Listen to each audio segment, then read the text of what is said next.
Hello everyone, তোমরা সবাই কেমন আছো? আমিও খুব ভালো আছি। আজকে আমরা তোমাদের সাথে শেয়ার করছি এগ চাউমিন। দেখো, এগ চাউমিন প্রিপারেশনের জন্য আমরা ফার্স্টেই ছোটো ছোটো করে কেটে নিয়েছি গাজর, ক্যাপসিকাম, বিনস আর ছোটো ছোটো করে ফুলকপি আমরা কেটে নিয়েছি।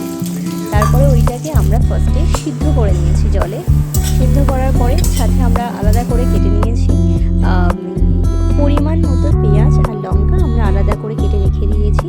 ফার্স্টে আমরা সবজিগুলোকে সব একসাথে কড়াইতে নিয়ে রিফাইন তেলে আগে ওগুলোকে আমরা হালকা করে ভেজে নিয়েছি।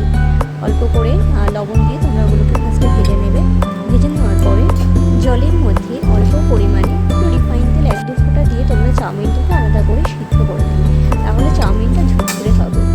তারপরে কড়াইতে দেখো সবজিগুলো ভাজা হয়ে যাওয়ার পরে যে ঝুরঝুরে চাউমিনগুলোকে আগে আমরা কড়াইতে ঢেলে দেবো, দিয়ে একসাথে মিক্স করতে থাকবো। তারপর আমরা যে আলাদা করে ডিমটাকে ভাজা করে নেব,